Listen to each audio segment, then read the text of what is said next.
Again, please. Clean this up.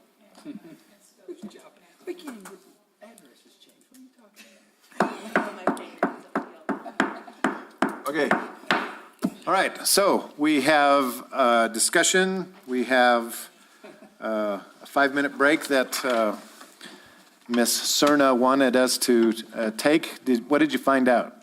Is there a building permit? Upon inspection of records, our building permits go from 1979 to present, as math induces that the building was built approximately 1962. There are no records of any improvements or additional structures being permitted on that property or the original property. There was only one permit issued for a re-roof back in 2013. Does that answer any questions? No. That's what I thought. But you asked for it. So you're telling me the village records don't go past 79? Correct, that's when we started building permit implementation. So they're in the that would clear. either have been issued by the state or not pulled it at all. Probably the second, yeah. Not required. Commissioners, it's still up to you. What do you want to do? Do you want to approve this vacation or deny this vacation? Approve. Sounds like we've got plenty of questions and answers. I'm one of those that I have to go on the recommendation of staff and look at their reasonings and stuff like that. And if it's totally, I'm kind of like instant replay. If it's undeniable, then I can go against. But if it's the gray area, I'm going to have to go with what they recommend. So I'm on instant replay right now. Commissioners.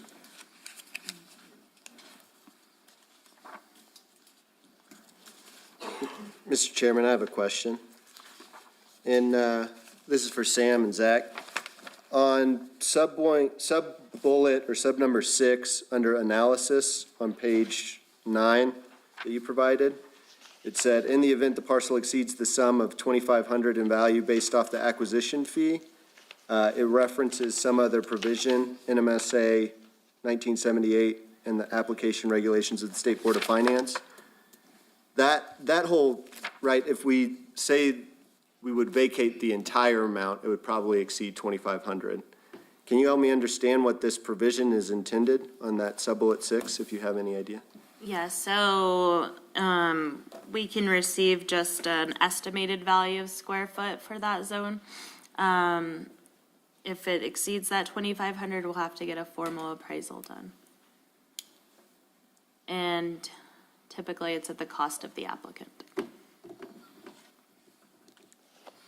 Further point of clarification then, even if we approve this 758, if it's more than 2,500, we have to get a formal assessment. So right now, we're not asking you all to approve any kind of a value for the vacation. What we're looking for is if you would like to make a recommendation to the governing body to vacate this portion of public right-of-way, and then if so, are you amendable to what Wyatt's presented with his portion that's marked on the plat, or would you like to see them expand it out and include the stairs and the driveway as well? Right, and I understand that we're just recommending to the village either do this or don't do this. What we recommend to the village might change depending on what the appraised value comes back as. I don't think cost should be a consideration. I would just want you all to look at if you think that what Wyatt's presented with that sliver being acceptable, or if you think that they need to incorporate the entire encroachment into what they need to put into their own private property. Right, I disagree that cost isn't a consideration because the applicant wants to minimize the cost by only vacating what's in the physical property. So the 758 square feet, the reason that square footage was presented was partially due to cost, if I'm not mistaken. Well, that's true to a certain extent, because we don't know what the cost is per square foot, so we can't even evaluate that. But our thinking was we want to minimize the impact on the right of way. Okay. you know, and clear the encroachment enough that they can get loans or sell the property or do whatever, you know, that's where we're at. And I'm a little confused when you look at the terrain and stuff.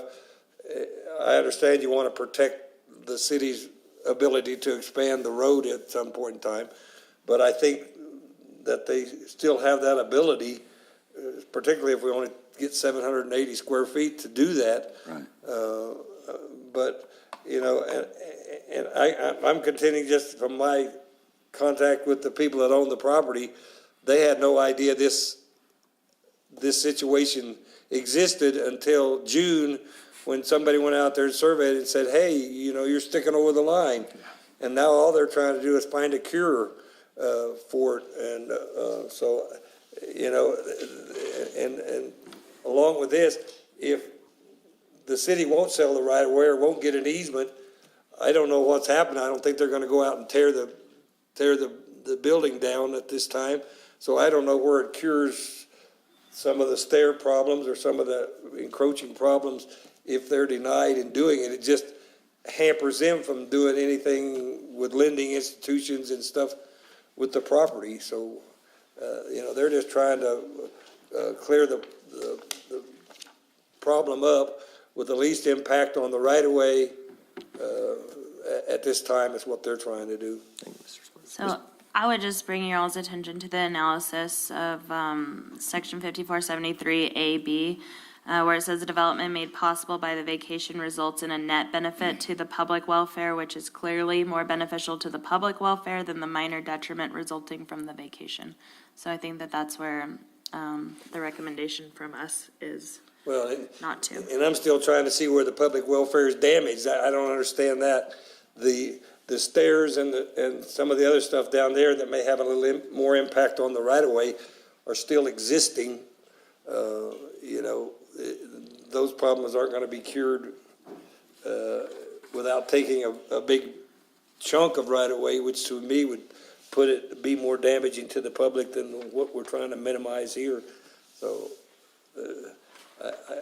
like I say, in looking at the terrain and the stuff to the north and to the west and to the east, you know, you've got problems there that are going to hamper expansion of the road on that side of the right-of-way anyway.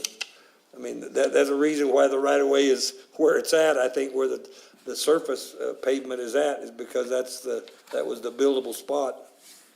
You know, they've got drainage structures and stuff in there already for that.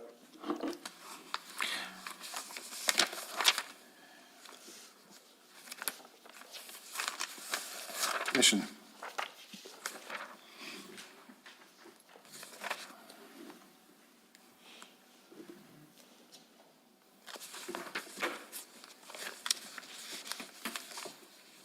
Gonna table it and go tackle the other one? Come on. Go back and forth. I'll just throw this out there and see if it sticks. Based upon the foregoing finding, I move to recommend that the village council approve the request to vacate a portion of Paradise Canyon right-of-way to be absorbed into the property located at 236 Paradise Canyon for case PVC 2022-484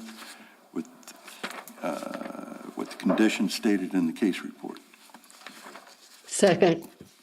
So we have a motion, we have a motion and a second.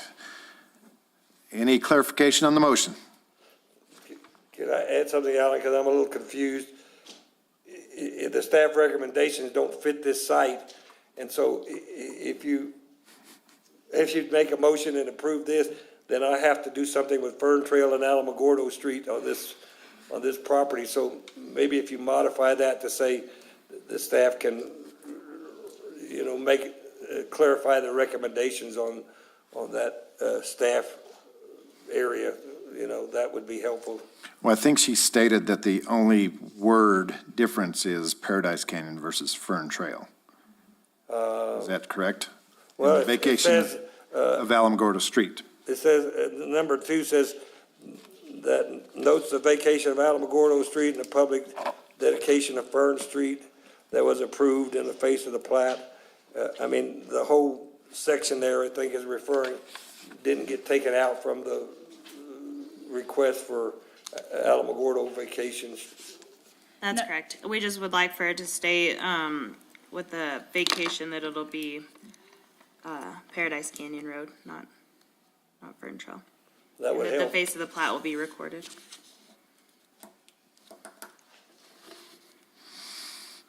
Okay, we have a motion and a second. Is there any more comments? Roll call vote, please. Commissioner Briley? I'm going to vote no. Commissioner Byers? Aye. Commissioner Richardson?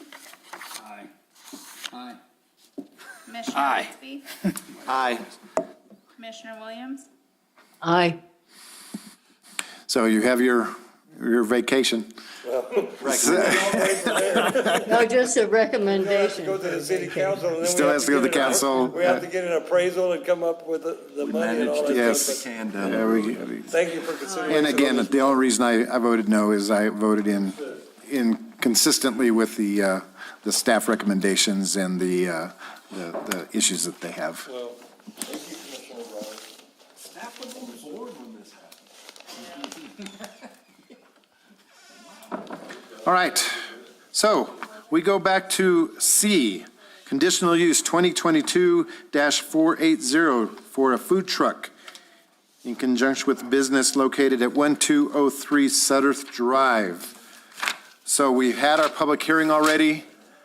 We have pulled out a plat which showed us absolutely nothing. Wait, I have some Oh, we have clarification. something new? I received the deed of the Halls property. Okay. That correlates with us. So they own, if you look at the corner of Laurel and Ridge, which is Sutterth now, they own lots 406, 405, and 404. And then those back lots, it's 393, 394, 395, and 396. So they own what's depicted there in the, The county plat. I don't have a deed for 403, 402, and 401, which was what was stated as no man's land, but according to the county clerk, that is incorporated with that. So the county clerk and their plats say that they do not recognize a no man's land. Correct. Okay, that answers my question. So, I saw you guys out there arm wrestling out in the hallway. What did you guys come up with? What, any alternatives, any solutions, anything? Come on down. I think it's gonna be fine. I think it'll be a great thing for him to have there. It's gonna bring me business. We figured out the parking. I think we'll be fine. Okay, any questions from commission? Go ahead. Do you guys write down anything with the parking? No? No, but Okay. I will hold him to it. No, it's okay. Now, will it be a problem if he turned the trailer different ways? Cause he's gonna try different ways if that's okay. Cause he might even turn it against our wall, which might work better for him, or the way they have it as in the picture, so we'll. That would be fine, because we're just talking about the use here today. So having a mobile vending unit on that specific piece of I think land. he's gonna be awesome. Okay. So we have awesome food trucks. We have neighbor buy-in. We didn't have any For parking. public comment at all during the public hearing. I didn't see anything written to the commission about this. I think you're just swapping one parking for another parking. I don't see any issues there. Yeah, Sam, so if there becomes an issue that they start complaining, you have the power, or do they have to come back for a different conditional use? Because we're not voting on where it goes. We're just saying a food truck's going to be somewhere on that 1203 Sutterth, correct? That is correct. Typically, people seek recourse by calling code enforcement, so I'm sure that'll be All right, so I'm going to get on my soapbox and talk about how a lot of restaurants will complain and talk about, well, they don't have a permanent structure, they're not paying property tax, they're not paying this, they're not doing this. And I know that that has always been a question of why are we even allowing more food trucks? Because it puts us in competition with the other restaurants. And as you've stated, that it is a different type of food than pretty much any restaurant has here. And so I'm thinking that it's going to add to the, the amenities that we have here for the Village of Ruidoso. The only thing that I warn is food trucks as they come and they come and they come. There's going to be more and more of that debate from other restaurant owners of, well, we're taking away money from us that have been here for the last 30 years, paying property tax, paying employees, and you're allowing these food trucks to come in to take money away from my family. So you're going to hear that. I've heard it in the past. So I just want to let you all know that that's the thing when you start hearing about food trucks, what happens. So I'm just looking for a recommendation or what you guys want to do. I may speak on that, Chairman. Sir. So originally, our initial plan when all this food truck business started, we were working with Parks and Recs to set up on Sudworth and Country Club. Obviously, that got shut down real quick by the City Hall. But our initial plan was when we went through Midtown, through the brick and mortar places, we hit up every single store, restaurant or just business, and we were at 90% ate. Yes. The only one that said no was Hall Flame, and I believe the Island Noodles. Everybody else was on board. They think it's a great idea. They understand if you want to get a burger at the end of the day, you're going to get a burger. If you want to get something healthy, you're going to get something healthy. But I do understand where you're coming from at that point. Yeah. I've heard a lot of, And at this point, we're here to uphold the law on the books, not the one that we wished as far as. Yeah. I'd love to have better food anyway. I mean, honestly. so what's the pleasure of the commission? Okay, based upon the foregoing findings of fact 54-68, 54-150, and 54-100 of the Village Code, I move to grant the requested conditional use approval for case CU 2022-480 and the conditions stating in the case report. Second. We have a motion and a second. Can we have a roll call, please? Commissioner Briley? Yes. Commissioner Byers? Aye. Commissioner Richardson? Aye. Commissioner Rigsby? Aye. Commissioner Williams? Aye. Motion carries. All right, let's go have Pokey. You guys.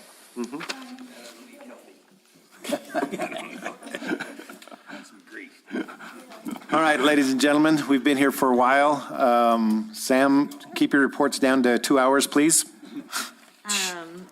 So our manager's report was included in the packet. I'll just leave that reading for you all. I think there's another meeting waiting for us to wrap up. I don't have anything new and exciting. The rezone was approved for 99 Sunny Slope, and so the additional home will be added there. We've placed it as north possible in case there was an opportunity to add an additional unit by subdividing that lot in the future. But that's where we're at today with that. And there's a function on the 8th? Yes, and we want you all to be there if you can, this Thursday. Is it 6 o'clock? I haven't looked at my calendar today. At the convention center, boards and commission mixer, so you all can get out and visit with the different village boards. And I believe the mayor has a thank you gift for you all again this year. And so food and drinks will be available. So we hope you and your family can join us. It says 5:30. 5:30? Okay. That's what I put in my calendar. Sounds about right. 5:30. Fashionably late. Somebody had to work, huh? Any questions from the commission to Sam about her report? Vicky, are you still with us? Yes, I'm here. I appreciate you hanging on with us. Seeing nothing else, anybody else? Commissioners' reports, do you have anything? look forward to seeing you on Thursday night. Meeting's adjourned. Chairman, Yeah. I do have one question. Is there a way that we can address these uniformly, these situations where homes which were built before the 70s, late 70s apparently, some did, some didn't. I don't know topography. I don't know if the road place. Yeah, Vicki, changed or- I think it's going to be case by case because not everything is going to be as difficult as this one on Paradise. Some of them might be just a corner, and I know somewhere up in Ponderosa Heights, when I was the manager here, we gave an encroachment easement for like 5 square feet or something because it's right on the corner. And so I know there's ways that could be done, whether the code allows it anymore. Like I said, I remember, that's why I was asking the questions about these, because it's been done in my past, that we could just grant them an easement, grant them a license to be there or whatever. And so, yeah, I think it's just going to be case by case. Okay. I have a question, actually. We're adjourned, I sir. know, but I want to know from the, is there a way to update our codes